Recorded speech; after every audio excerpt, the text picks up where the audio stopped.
get started. Dan, are you ready for that? Yes, I am. Thank you. Great. Well, welcome everybody to the Metrics and Analytics Cadence call. Today we kick off the series Metrics Journey. And today, part one, as I'll call it, Dan Young from Boston Scientific will be facilitating our discussion. And with that, I will turn it over to Dan. But before doing so, I just want to let folks know that we are recording this session because there is such great interest, and we will provide it as a resource. So we encourage you to ask questions, but if you're not asking a question, if you would remain on mute to avoid any background noise, that would be great. With that, I'll turn it over to Dan. Great.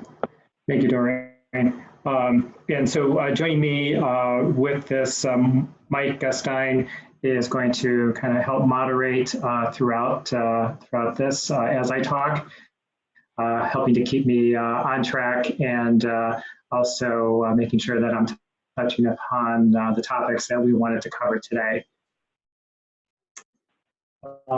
So just to get started, as Doreen had mentioned, we are rolling out kind of a four-part series, as we're calling this, and this is part one, where we've asked other ACC members to talk about their metrics journey.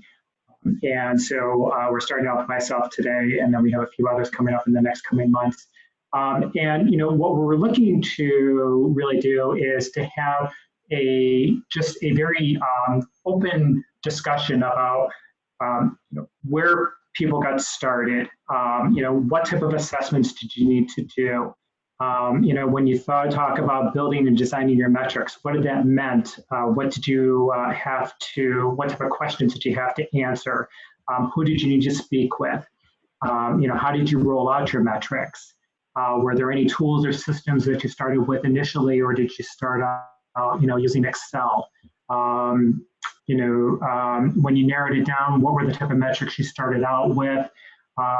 Lessons learned, and then where are folks going after that? So those are kind of the areas we want to start talking about, and we'll be talking about in the next this session and the ones coming up. So just to get everybody grounded a little bit about Boston Scientific and our department. I've been with the company for 14 years, but I've been in our legal ops group almost 4 years now. Our company is about 36,000 plus globally, and our legal department itself is about 170 people, including our global compliance. And for us, we are at our early journey of metrics. And for today, kind of the two areas of metrics that I'll end up focusing on are mostly around spend, so our financial, and then also operational. And also just kind of preview that there might be some additional types of metrics that will be talked about with our other presenters in the coming months. So we'll try not to just focus on just spend alone. But for us, I would say that as I was thinking about this, it was kind of indirectly, we started thinking about metrics probably back in early 17. And there were basically three kind of factors that started to, I guess, get the ball rolling a bit. One was that we had a senior leadership meeting, and it was probably about a year after I had been in the operational role. And it was asked of our team to pull together an overview of our spend. The number of firms that we've had, what's been the trend over the last few years, spend by practice area, the number of matters by firm, how much is US versus global, and if it is global, how does it break out per country? How much spend is getting cross-charged and how much is legal paying for? How often have we been on budget or over budget? And so it was one opportunity for us, I think, again, early on to really say, okay, what do we know? What don't we know? And that, I think, really helped shine a big light on us identifying, I guess, some gaps in our data. But also, I also looked at it as a good quick win, because one of the things that came out of this is that our senior leadership wanted to know more. They were interested in knowing more and understanding more about spend, not just for their own practice area, but how it is across the department. So a second factor was, at the same time, we had the same e-billing tool for the last 10 years and wanted to do an assessment of the industry to kind of understand, how does it compare to the tool we're using today, functionality. And so we had rolled out a e-billing matter management RFP in early 2017.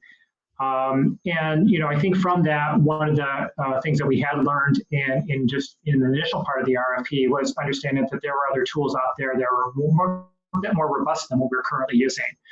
Having better spend transparency capabilities, reporting, dashboards, rate benchmarks. And so that also gave us the opportunity to start looking and cleaning up our data. And then the third factor was that Desiree Rawls-Morrison had started as our new GC in, I believe it was late 2017. And one of the first meetings that I had with her was very similar to what we had presented to our leadership offsite, was understanding about our outside counsel spend. And so that packet we had reviewed with her. She, at her former company, had a legal operations group and saw the value in it. And so, it was also, a request from Desiree in wanting to have more spend transparency and to really dig into more of how we can be better about, tracking and just presenting and having metrics. So, to me, those are kind of the three factors that, like I said, it wasn't that we, woke up one morning and said, hey, you know what, we want to start capturing these 10 metrics. But I think it's what kind of got the ball rolling for us. And, I think part of that too was that,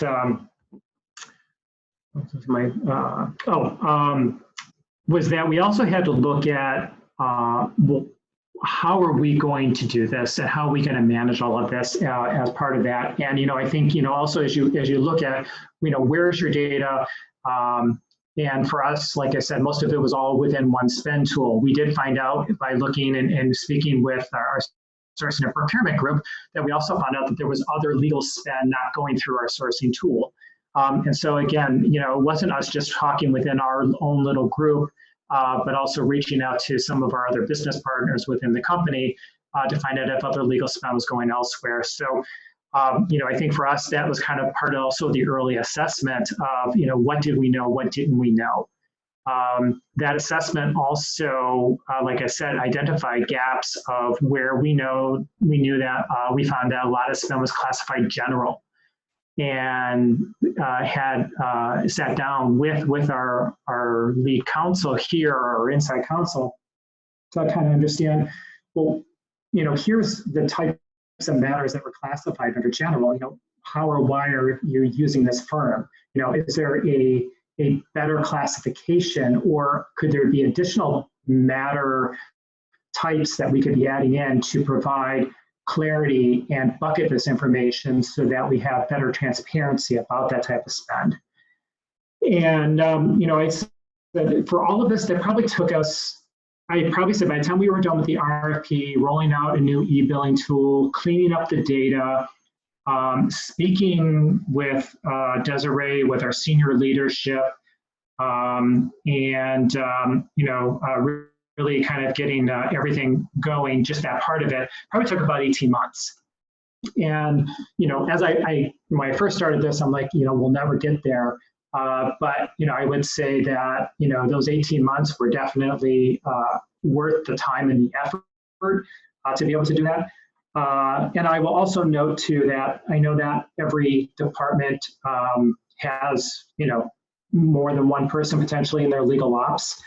But I would say that if you're able to either grab assistance for an analyst or able to hire a business analyst, that's probably one of the first things that we had done and probably the best things that we had done.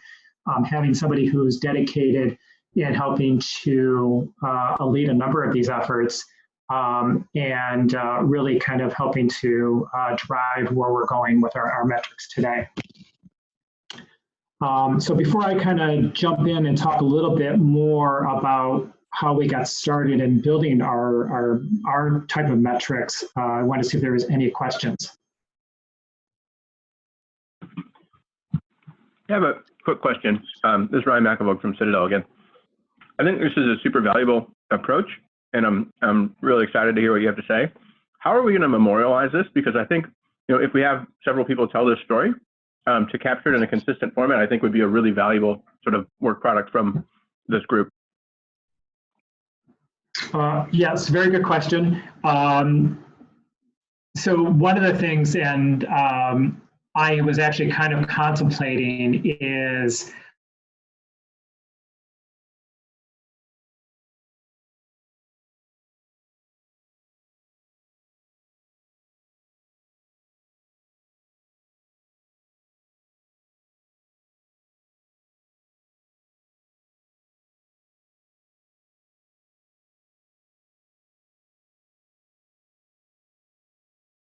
and being presenters for this. The other three presenters who will be doing this, we kind of, if we're interested, we have folks that are like myself starting very early. We have somebody else that's kind of more of the early intermediate, somebody that's intermediate, and somebody that's on the mature side. So one of the nice things I think that this document could do is give a nice overview from early to mature. So that would be my intent, and that would be something that we may be able to put, if Dory would agree, kind of on the metrics and analytics tools. Cool, that sounds great, thanks. Right. So as far as kind of understanding, what were we going to have for metrics? Where were we going to go? What were we going to do? All of this was kind of still in conjunction as we were looking at and conducting our e-billing RFP, and kind of looking at our data. I was starting to speak and networking with other ACC legal ops members. Talking to them, what are they doing? What have they done? Sitting down our calls, reading articles, attending the ACC conferences, meeting with other consultants or vendors who do provide metrics and analytics, and just really trying to absorb it all. I know there was always the questions out there, well, which ones did you start with first? And, I think it's always very dependent on your company, the industry that you're in, the size, your spend with outside counsel. And again, spend may not be your first and foremost always major topic, just because your outside counsel spend may be exactly small. Maybe it's contracts. Maybe it's more of your internal metrics about how you're working efficiently within your own department, diversity. I think some of that was good to learn and know and understand that there's more than just financials that are out there. I think all of that is where I kind of just started to learn and understand. But then started speaking with our general counsel and our senior leadership, and sit down and talk with them to understand about kind of what their challenges are.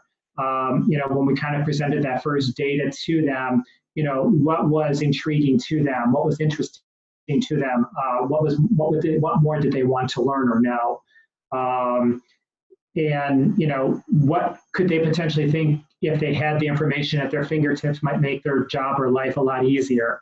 And so, it was having those conversations probably a number of times, going back and forth and speaking with them. Also, having Tara, who is our business analyst, understanding, if we had this type of data and as we learned, how were we able to achieve or get that data? Was it possible to, understand total spend all the time or spend by practice area or how much we're cross-charging out? Is it easily to be able to understand what's international spend versus US spend? Could the current tool do this? And so part of that was also helping us with our assessment of who we may pick for our e-billing and matter management tool also. And so, having both of those things going on at the same time, we're kind of feeding each other in kind of our road here.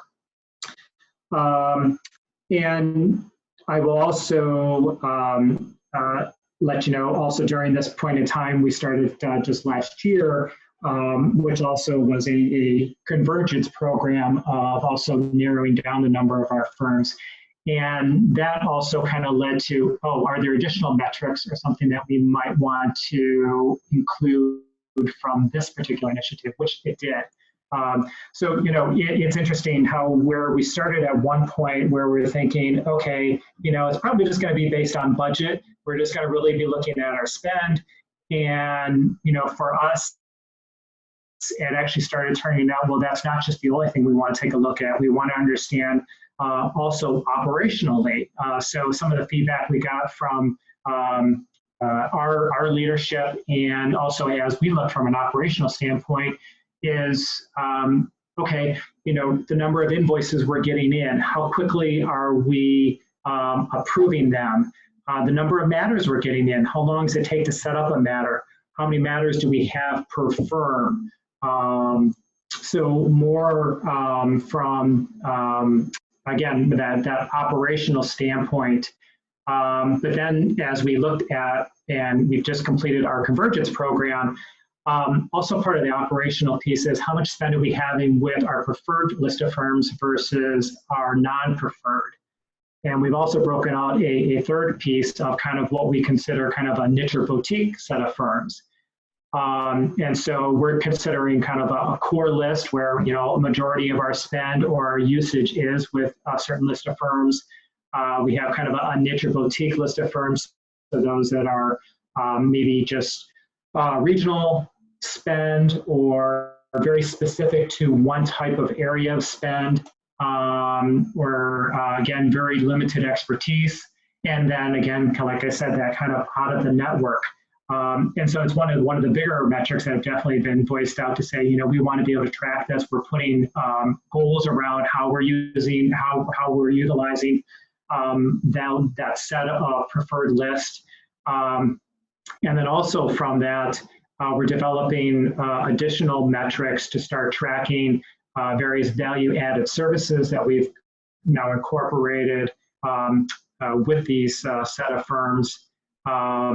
And also looking to see if there are trends in certain types of spend. So if for some reason we keep on going out of the network for something specific in a practice area or a specific topic, is this something that we should be rethinking? And maybe there's another firm now as we reevaluate, does that firm now come into be more of a preferred provider or maybe more of a niche or a boutique?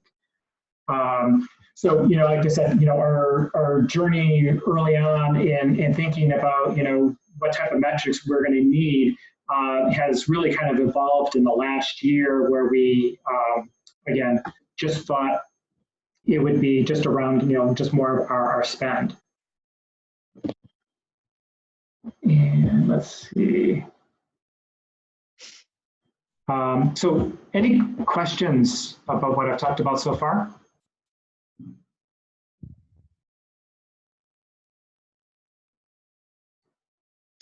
Okay. So kind of the implementation of these or rolling them out. So having numerous meetings with Tara and myself to kind of understand, okay, we now have our new e-billing matter management tool. The tool itself, has has benchmarking capabilities based on rates. It has numerous dashboards available to us and graphing. We had that opportunity to kind of really clean up, remove a lot of general buckets, adding in more other classifications of matter subtypes, and really kind of streamlining, also making sure that, as I mentioned early on, some of this outside spend that was not flowing through our tool is now flowing through. So again, having more transparency around that. So now that we had all of that, and we're now starting to figure out, okay, which of all the metrics that we wanted to start focusing on would we be able to actually get within the tool? How easy is it? Is it extremely manual and it takes a lot of work to get done? Is it a report that Tara could create and then it automatically runs? And so that's where we then sat down and said, okay, let's start going through all the ones that we've outlined. And so like I said, from a financial standpoint, I know we've narrowed it down to what's our spend versus budget, which is something that in speaking with Desiree, that we are pushing now towards, where every single matter, no matter the size of the matter or the spend of the matter, some budget will be put behind it, and that's something we'll be implementing in 2020. And we talked with our finance team, and that was something that they were very much interested in. We know that not every budget is always going to be held true. But we want to get an initial assessment in there. We want to see, how far off are we as we look back to say, okay, hey, we originally believed it'd be, 200,000, and every single time we work with this firm, it's always 250,000, or it's always over, or is it a particular type of work is always, under or over? So spend versus budget will be one that we're definitely going to focus on. And individual practice spend versus budget. And then, as I mentioned, within our preferred network, we're going to be looking at the number of core versus niche and boutique versus non-preferred that we use. And what were some of the other ones? We're also going to be tracking much closer within the system when we have cost avoidance, along with savings, and then reductions. So those are. Dan, Yes. Dan, this is Doreen. We have a question in the chat window, and the question is, does the firm provide the budget, or does the in-house legal team develop? So we are going to work probably internally first. We're going to start with our inside counsel to understand with them where we think the budget should be. But it'll be basically, I think, a kind of a three-way conversation between the outside counsel, inside counsel, and legal operations to make sure that we're capturing the correct number. And we actually have started to do this already with our engagement letters. And we've been very much more proactive with our inside counsel to engage us early, to put engagement letters in place so we have additional documentation behind it. And so, I'm not expecting it's always going to work 100% of the time. This is a journey that's in progress. But I think that we've had enough conversations and communications so that we hope that we'll be engaged early on. And for the times that we're not, it's going back and speaking with inside counsel, outside counsel, kind of a reminder, education, just make sure that you touch base with us, and we'll go from there.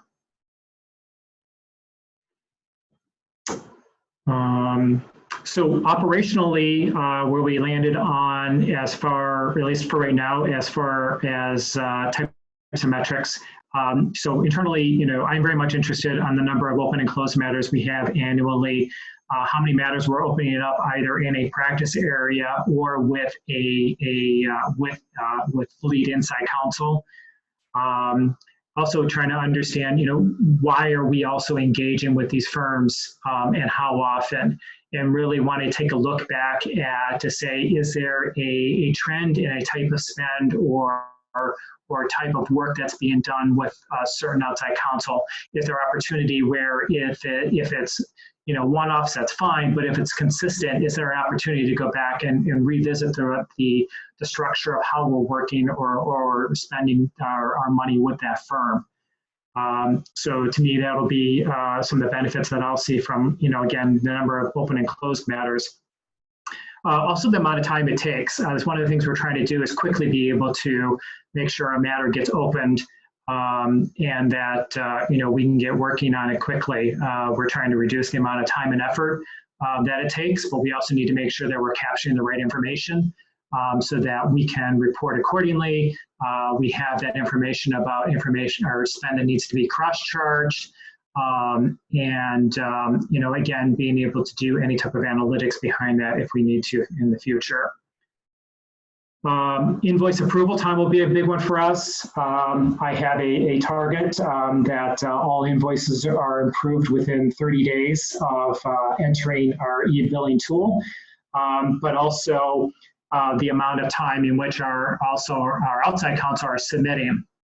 And so we have, we'll be running reports, and we are actually been currently doing that already, that I get and our e-billing our e-billing matter management person sends those reports, and we look at 30, 90, 60, and beyond. We have a governance and escalation kind of procedure in place where it hits me first beyond 30 days, beyond 60 days, it runs up to my VP, and then beyond that, it runs up into our GC of why it's taking folks so long to approve invoices. For as much as we want our firms to be submitting on time, I think we have as much of a requirement and to make sure that we're approving our invoices on time and reviewing them. The other one that we'll be managing is AFAs versus non-AFA spend, and by practice area and across the department. And so one of the, we've been working with more and more of our firms in implementing AFAs if we think it makes sense. And also we'll be working as part of a follow-up to that of what type of AFAs are driving the most benefit. And if there's any information or kind of trends that would come out of that to say, hey, when you use this type of AFA structure, this seems to work well for employment, but maybe not so much for litigation. Hopefully more will come from that, but those were the ones that we have outlined so far for kind of an operational piece. And then we'll be taking these and road showing them with our practice areas, our VPs of the practice areas and Desiree, talking about how we're doing it, the tools that we're using to do that, how we'll be capturing and sending the information, but then sitting down with them to help develop their own set of either metrics or dashboards per their practice area. And so that'll kind of be a follow-up that I'll be starting in the month or so, which we'll be sitting down and talking with them, but also to find out from them, how would they like their information given to them? Do they want it via email? Do we want, periodic meetings and review in person? Do they want just to be able to access their own personal dashboard? Any questions about where we've landed with the type of metrics that we'll be using or measuring? Hi, Dan. This is Dawn Brindamore at Textron. I was curious, would you be willing to share what you chose or selected for your e-billing solution? Yes. So yeah, we went from CounselLink to Thomson Reuters Legal Tracker. Thank you. Sure. And also to let folks know, and if you didn't quite gather this already, we have not leveraged a third party to help us, with this journey. I would say that if I was an ops person of one, more than likely, I probably would have been requesting that. But I think having Tara in the business analyst role, somebody who has a great skill set and kind of a mindset about analytics, and with implementing the new e-billing tool and all of that, it definitely has made my life a lot easier, and also our journey and able to, I think, develop the metrics. So. But also too, part of all of this, after we've gone through a number of these projects, we've also leveraged our sourcing and procurement folks, and so we were able to leverage one of their other analysts and their group to help us providing some support along the way. So as folks are thinking about potential opportunities or ways in which you might be able to gain some support, I encourage, thinking, outside of the department, and seeing if there's opportunity where that might be leveraged. All right. So as far as kind of systems and tools, so I will say that this is also part of, I think, a lessons learned for us that I'll throw in here at the same time. So, as we did, like I said, part of us understanding, thinking about metrics and what that meant, and looking at our data and, how clean it is, or where the gaps are, or where does the information lie. We were looking at, hopefully that one tool would help solve, at least get us started or help us support us where our metrics would lie. And I think initially, there is definitely some of that with Legal Tracker. I think one of the key things that we definitely saw between our old system and Legal Tracker was that they had a number of dashboards or ways in which you could graph your information. Which was great. We had a limited capacity beforehand, and it also was right there at our fingertips. Also being able to create kind of our own dashboards at our landing page with Legal Tracker was very helpful. So, it gave me an opportunity to put, how I wanted to customize versus maybe how Tara wanted to customize hers. And so, I think, it was a great start for us. I think as we started to talk about more about the different types of metrics that we wanted, and be able to take a look at, we knew that, I think, Legal Tracker was going to be able to solve all of that for us. So at the same time, too, there seemed to be this new wave within the company of Tableau being kind of the next go-to. And so we had seen a number of other functions and departments onboarding or leveraging Tableau in various aspects of their work. And a lot of it, in some really instances, it was their own types of metrics in which they were trying to capture also. And so the company itself, I guess, had purchased a set number of licenses, and we were able to capture one of those licenses. And so we are now going to Tara has started teaching herself, but also leveraging other SMEs within the company to use Tableau. And I think it'll be kind of our main go-to to import all of the data in and to start using it to create the various metrics reports,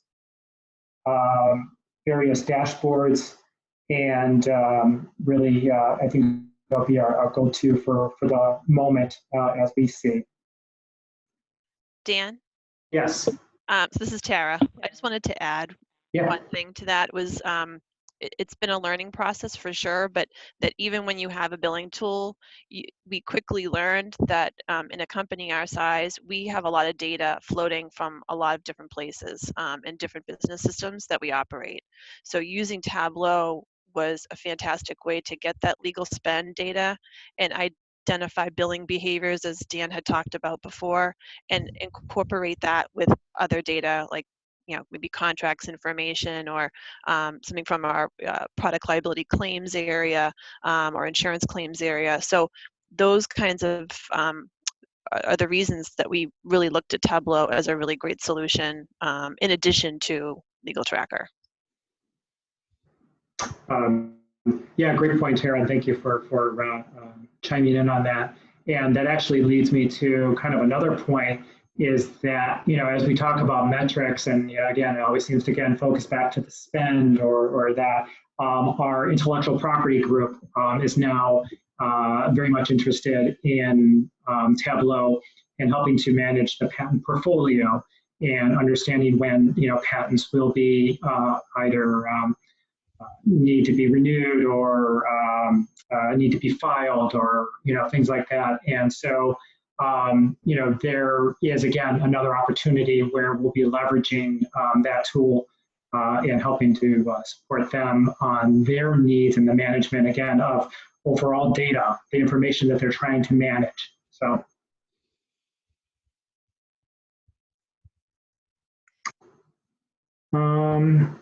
Dan, yes. Doreen, little swing in the topic at hand at the moment, but there's a question in the chat box that says, can you talk about how you measure cost avoidance?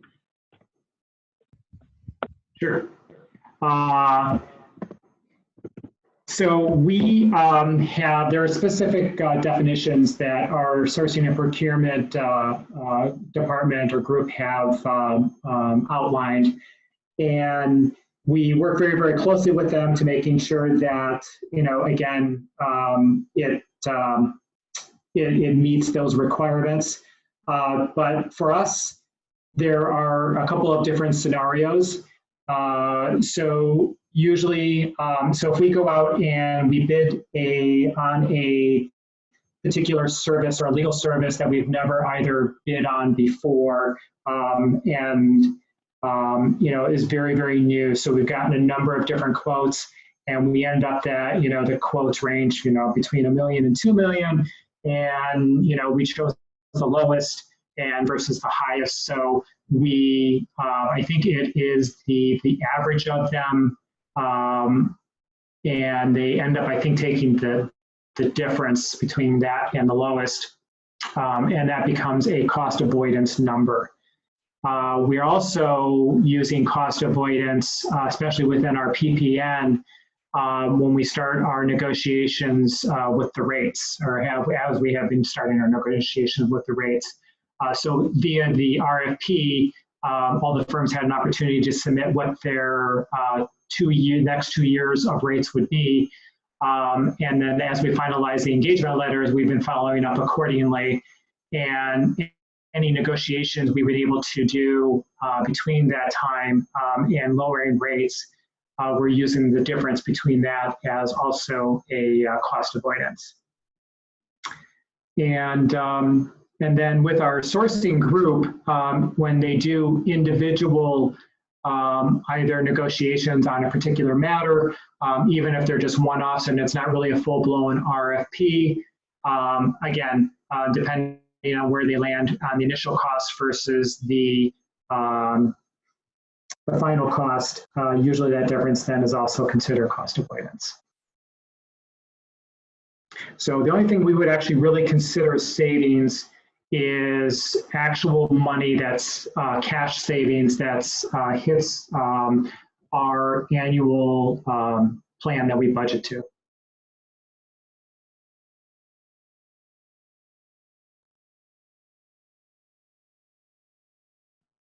Hopefully that answers the question. And if folks know, I'd be happy to share those in which we have here at the company.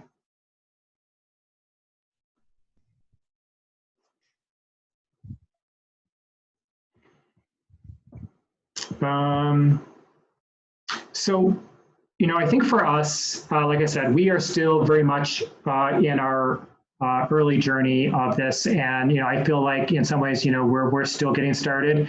But we also feel at the same time we definitely have come a long way. I don't think we could have started or be because you could say, feel confident that we're able to support or be able to develop metrics if we hadn't done some of the pre-work that we did before.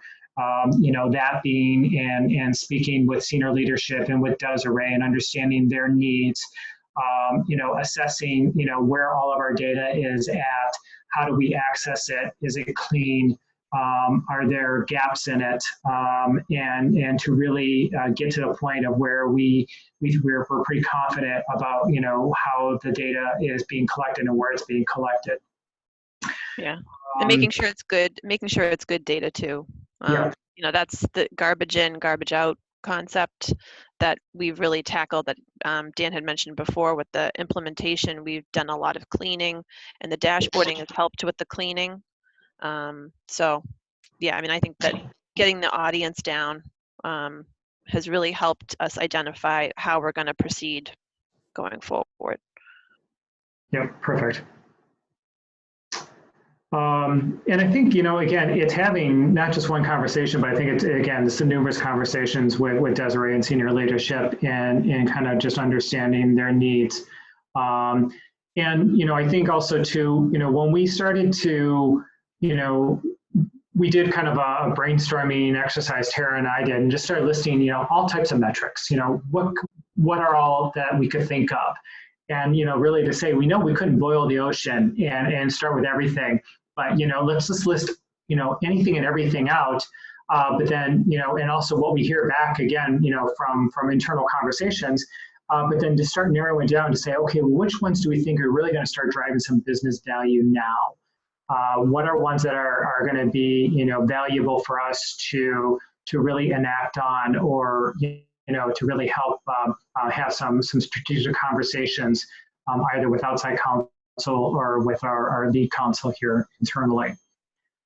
And, we also know that, this is going to be an ongoing journey. I'm looking forward to, really start putting, a line in the sand and roll out the metrics and start measuring them and, understanding, hey, we plan on putting kind of a cadence in place of, every basically quarter to kind of say, okay, hey, touch base with Desiree, with senior leadership. Are you using the metrics? Are you doing anything with them? Are you not at all? And is it because you just don't have bandwidth, or you don't find them valuable, or is there another way in which we could be delivering them better?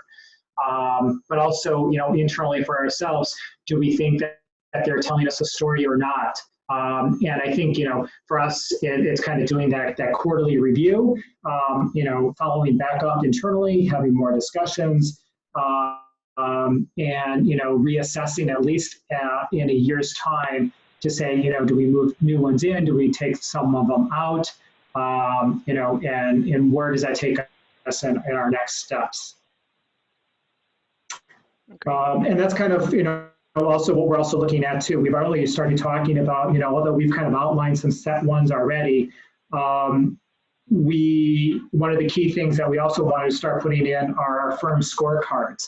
And that is all part of how, as we put our preferred list of firms together, holding annual business reviews with them. And part of that, review or overall score for the firms are that scorecard. So the scorecard is kind of, capturing some data and information, but that's also feeding up into something bigger of, as we assess our firms, do we have the right set of firms there? Are they meeting our business needs? Are there opportunities in which the firms are helping us to grow as a company, and vice versa, forming strategic partnerships, all that other good stuff. along with diversity metrics, and then also contract metrics have also been another big topic that has been brought up. So that's kind of where we'll be going in the next coming year or two, and happy to take on any other additional questions.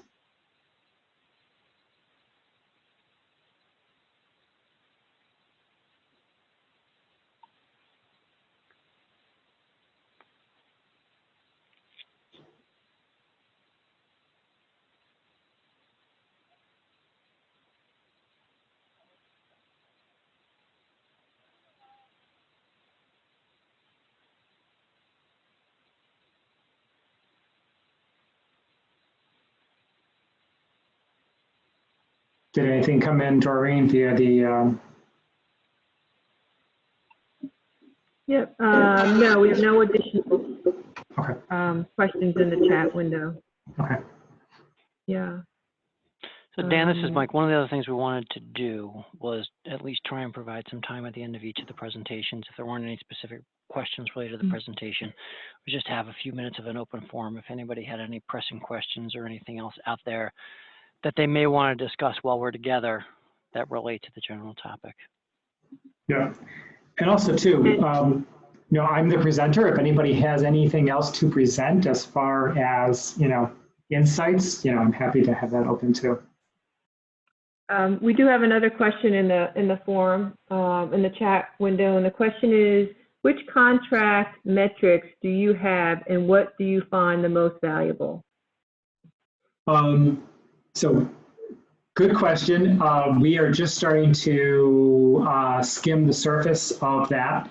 In the last year, we have done, I guess you could say, numerous, what we call it, the Kaizans, where we sat down with each one of the practice, the different type of contract types that we had in the groups that are supporting those contract types to understand volume, touch points, templates, clause libraries, and really understanding their process.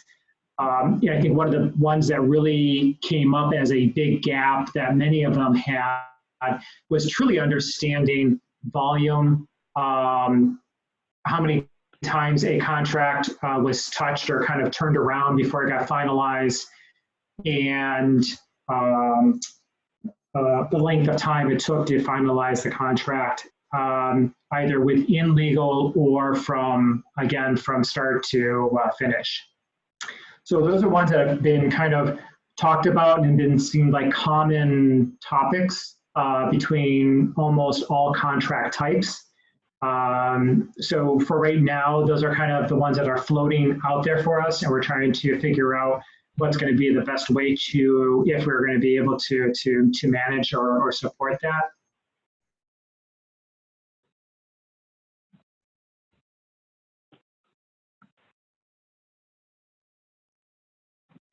Great, thank you. Sure. Does anybody else have any questions? Remember, you're on mute. If you take yourself off mute, or you want to put a question in the chat window for Dan or for Mike, for that matter, please do so.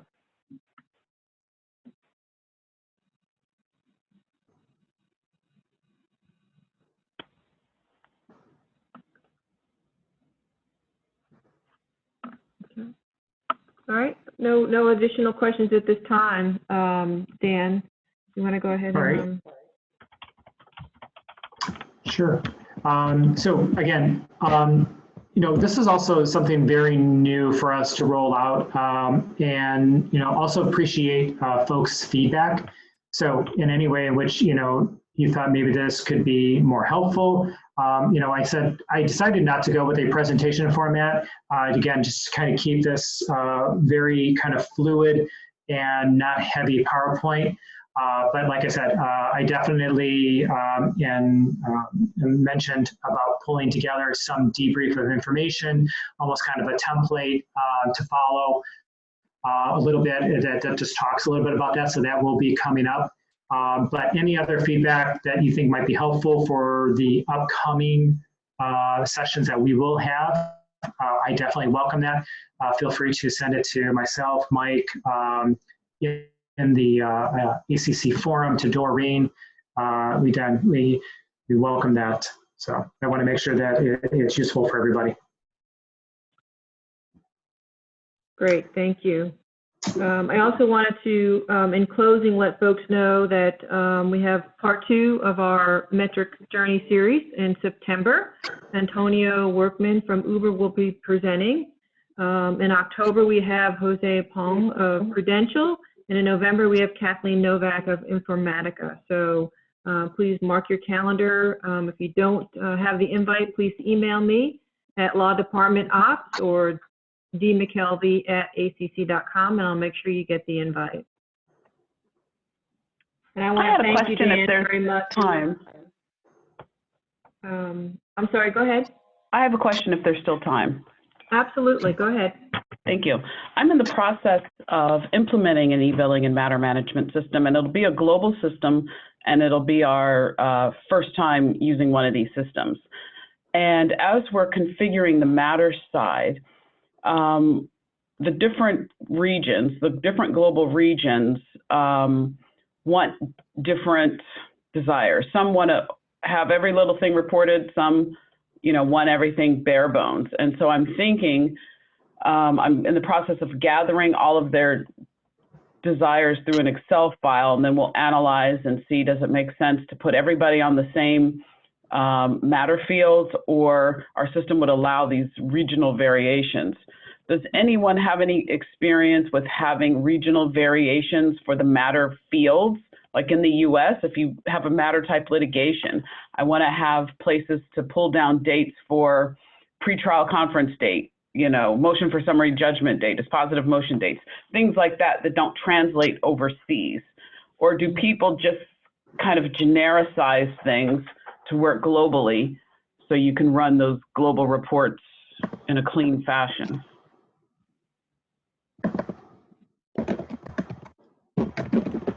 Any thought? Hi, it's Mike Russell here with Ingersoll Rand. We are similarly globally situated, and we set ours up so we have sort of blocks or drop downs that appear when they select the the country of origin for a given matter. Then additional fields show up.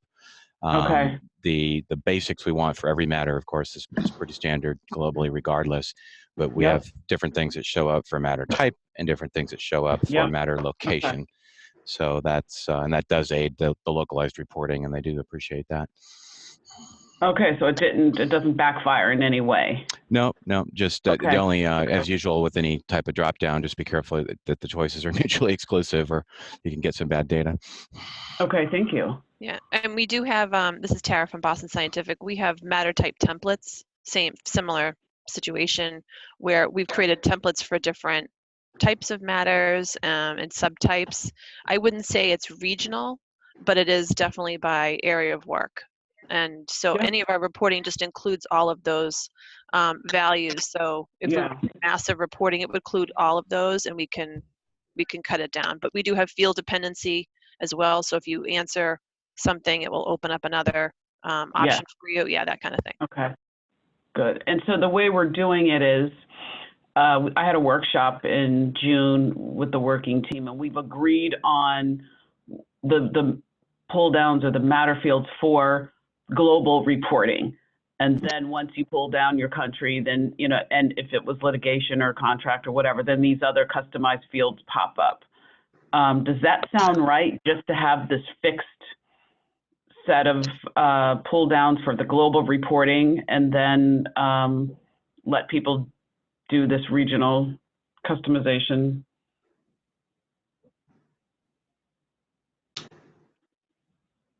The gentleman from Ingersoll Rand, do you have fixed fields that work on global reporting? If you wanted to see all the litigation globally, are you able to run that report? We would do that through our matter type. So whether it's in France or UK, the matter type litigation drives the metrics that we're capturing about a litigation matter. But Okay. there might, when they choose France as a country, there might be additional things that have been selected. Okay. For us, we Okay. also have business unit choices, so they might choose this business unit or that business unit, and then there's additional things that get captured for that. But that seems like a pretty standard approach in my experience. And we're a Meter Tech shop, by the way, Team Connect. Okay, thank you.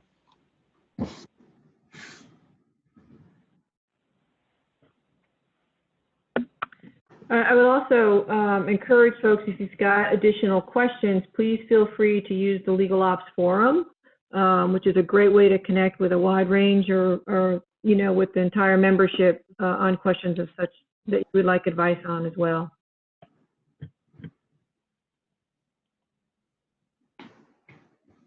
Good.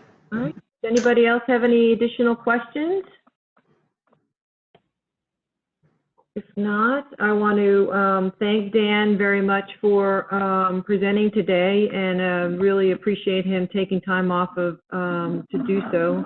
I think, Dan, you were on vacation actually today, so appreciate you dialing in and participating.